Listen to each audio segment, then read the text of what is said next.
Nang magsalita ang Efraim ay nagkaroon ng panginginig. Siya ay nagpapakalaki sa kanyang sarili sa Israel.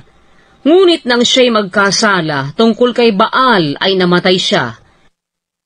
At ngayon nagkasala sila ng higit at nagsigawa sila ng mga larawang binubo sa kanilang pilak, mga Diyos-Diyosan na ayon sa kanilang unawa. Lahat ng yaon ay gawa ng manggagawa. Sinasabi nila tungkol sa mga yaon, magsihalik sa mga guya ang mga tao na nangaghahain.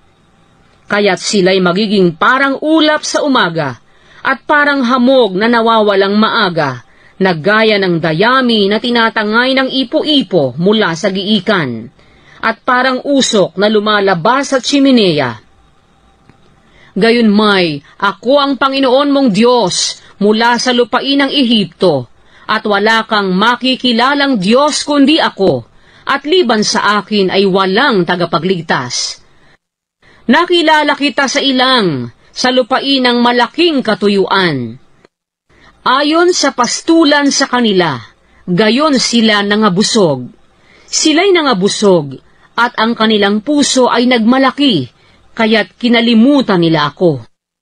Kaya't ako'y magiging parang leon sa kanila, parang leopardo na ako'y magbabantay sa tabi ng daan.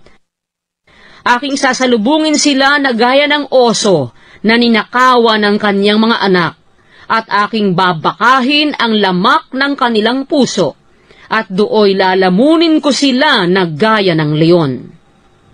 Lalapain sila ng mabangis na hayop. Siyang iyong kapahamakan, o Israel, na ikaw ay laban sa akin, laban sa iyong katulong.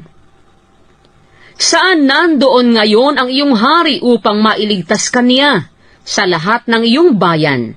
At ang iyong mga hukom na iyong pinagsasabihan, bigyan mo ako ng hari at mga prinsipe.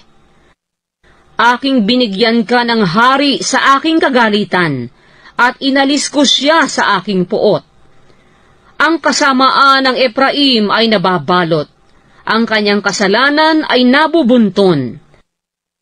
Ang mga kapanglawan ng nagdaramdam na babae ay dadanasin niya. Siya'y hindi pantas na anak, sapagkat panahon na hindi sana siya marapat maghirap sa pagwawaksi ng mga yaon. Aking tutubusin sila mula sa kapangyarihan ng libingan. Aking tutubusin sila mula sa kamatayan. O kamatayan, saan nandoon ang iyong mga salot? O libingan, saan nandoon ang iyong kasiraan? Pagsisisi ay malilingid sa aking mga mata. Magaman siya'y mabunga sa kanyang mga kapatid, isang hanging silanganan ay darating. Ang hinga ng Panginoon ay umiilang lang mula sa ilang, at ang kanyang tipunan ng tubig ay magiging tuyo, at ang kanyang bukal ay matutuyo. Kanyang sasamsamin ang kayamanan ng lahat na maligayang kasangkapan. Tataglayin ng Samaria ang kanyang sala, sapagkat siya'y nanghimagsik laban sa kanyang Diyos. Sila'y mga bubuwal sa pamamagitan ng tabak. Ang kanilang mga sanggol ay pagluluray-lurayin, at ang kanilang mga nagdadalang tao ay paluluwain ang bituka.